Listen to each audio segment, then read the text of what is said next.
Le agradezco enormemente que nos tome la llamada el licenciado Roberto Quijano, abogado experto en el área laboral de seguridad social y migratoria, consejero del Instituto de Transparencia del Estado de Baja California 2014-2015, fue regidor independiente, es catedrático universitario, entre otras cosas. Coordinador de la Comisión Laboral del Consejo Coordinador Empresarial, fue presidente del Centro Empresarial Tijuana de la Coparmex y además, licenciado, muy buenos días.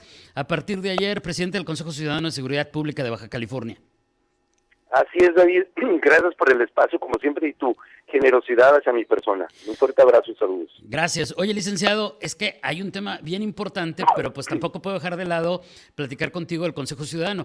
¿Qué te parece si platicamos unos minutitos sobre lo que viene con este aumento al salario?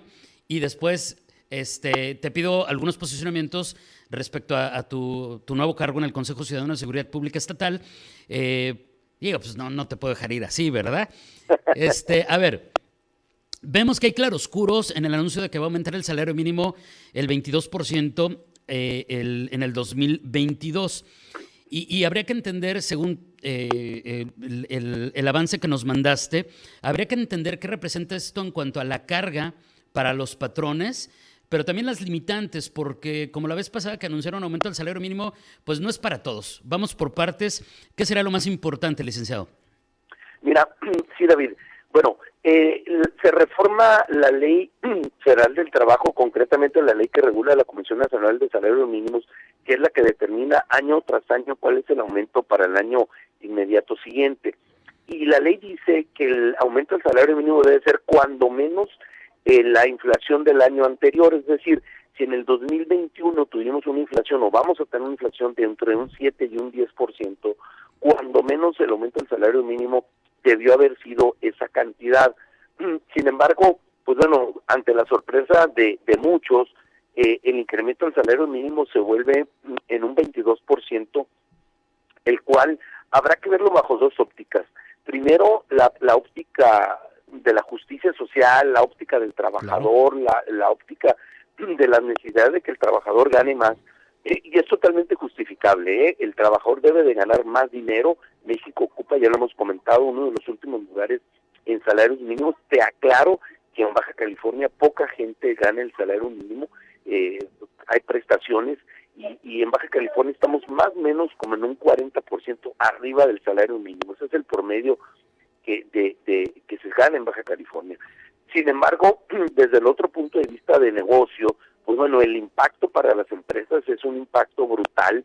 Lo estamos estimando entre un 35 y un 40%, porque como tú bien sabes, David, el salario mínimo trae un impacto tributario, es decir, el patrón por cada peso que le pague al trabajador de salario, más o menos entre un 35 o un 40% se va en contribuciones como es Infonavit, Seguro Social, impuestos sobre la nómina, el SAR, que es el fondo de retiro.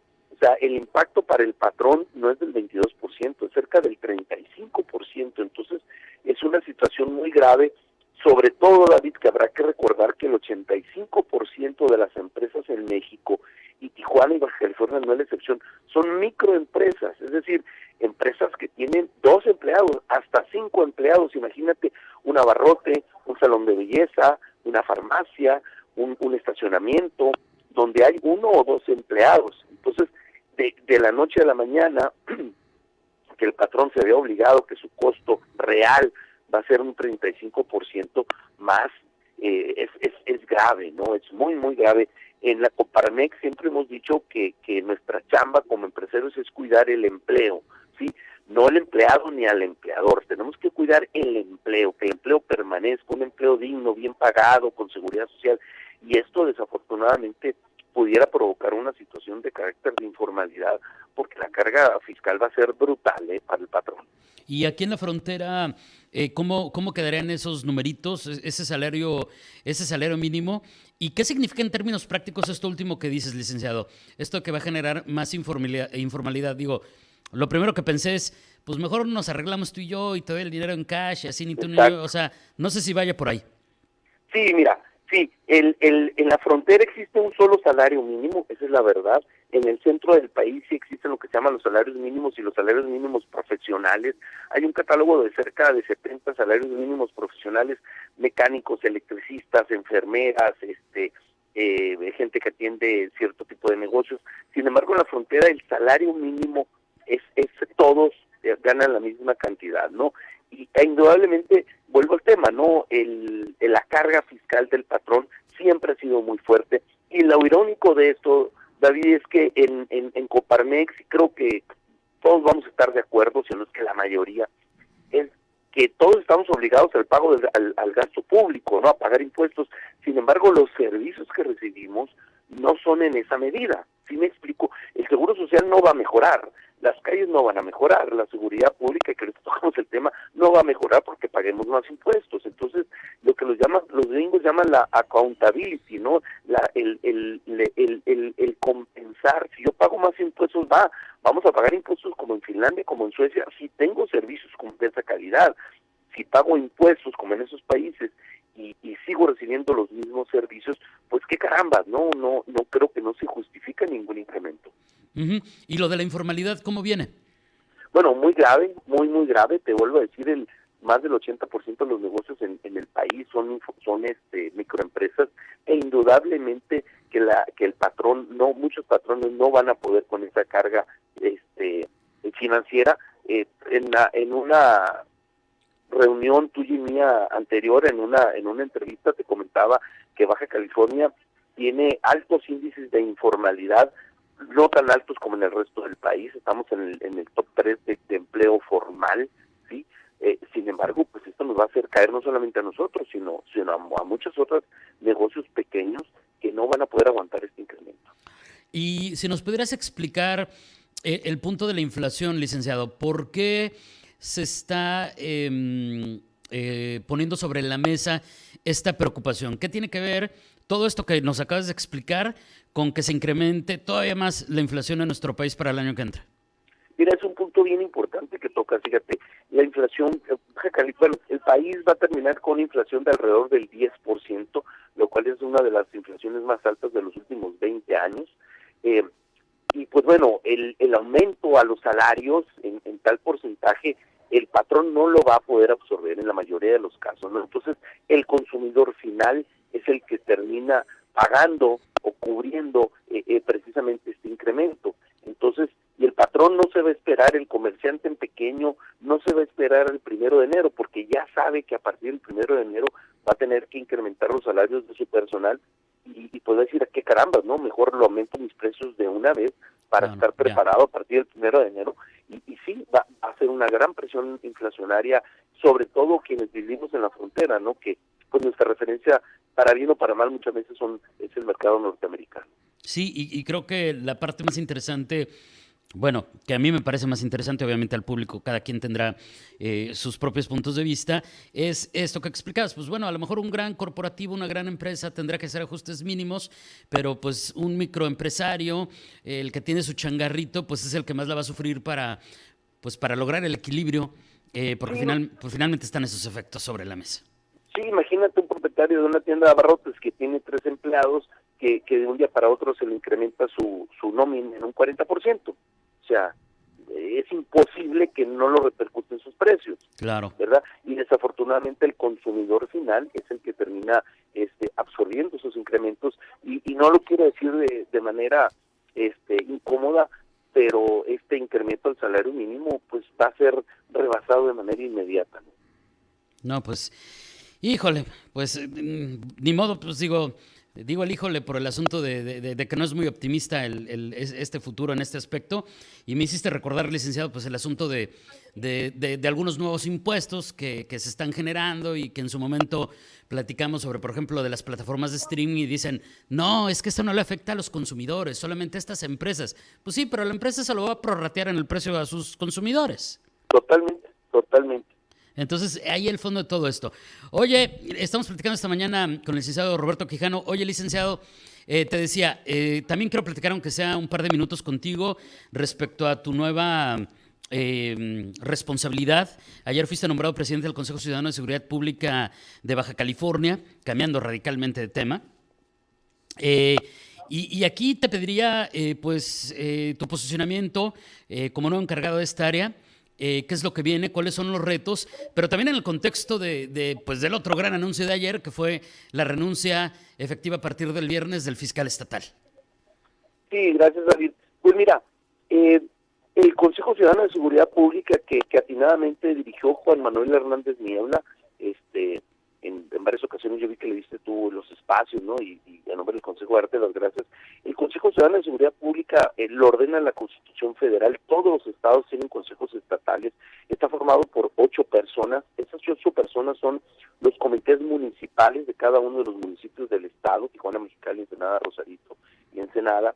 Y 3 consejeros ciudadanos, uno que representa al sector social, que está la maestra Rebeca Maltos de Mexicali; el sector educativo, Ismael Plasencia, que es el director de la Facultad de Economía y Administración Pública de la UABC, y un servidor, Roberto Quijano, representación del sector empresarial. Esas 8 personas formamos el Consejo Ciudadano.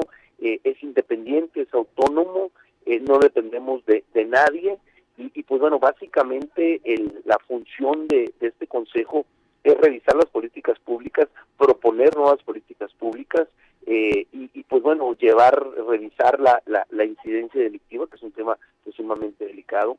Y bueno, y en cuanto al tema de la renuncia del fiscal, pues nosotros lo vemos bajo 2 ópticas, ¿no? O me voy a brincar un poquito el tema y comentarlo qué viene, ¿no? Porque el fiscal pues se va al día 10 y tiene un nuevo nombramiento, ¿no? Entonces, técnicamente la gobernadora tiene que mandar al Congreso del Estado una terna, es decir, 3 personas, para que el Congreso decida cuál de esas 3 personas debe de serlo. Nosotros lo vemos bajo 2 ópticas. La óptica estrictamente técnica, que ordena la Constitución qué requisitos debe de cumplir el nuevo fiscal, y bajo la óptica práctica, que no sea un nombramiento de un compadre, que no sea nombramiento de un amigo, que no sea el nombramiento de una persona que no reúna los requisitos técnicos. No digo que el licenciado Ruiz no los hubiera reunido, al contrario, creo que los reunía. Sin embargo, ahora hay que recordar que se modificó la Constitución por el tema de la edad. Entonces nosotros vamos a estar muy atentos que se cumplan con los 2 requisitos. Uno, que cumpla con la Constitución y la ley, y segundo, que no sea un nombramiento para un amigo. Claro, que es lo que creo que la ciudadanía también esperaría en coincidencia, sin duda. ¿Y cómo ves la propuesta? Pues ya finalmente aprobada, ya están en los últimos pasos para que esto comience a andar, de la Secretaría de Seguridad Pública Estatal. Bueno, sentimos que es algo que nunca debería haber sucedido, tan es así que el gobierno federal mantiene una Secretaría de Seguridad Pública, pero bueno, desafortunadamente cuando se gobierna con improvisaciones y con ocurrencias suceden ese tipo de cosas, ¿no? Estimamos que es correcta la medida, debe de crearse de nueva cuenta la Secretaría de Seguridad Pública, y pues estaremos muy atentos también del nombramiento de la persona que sea responsable de dicha secretaría. Bueno, se espera que sea Iván Carpio, ya hay pues esta expectativa.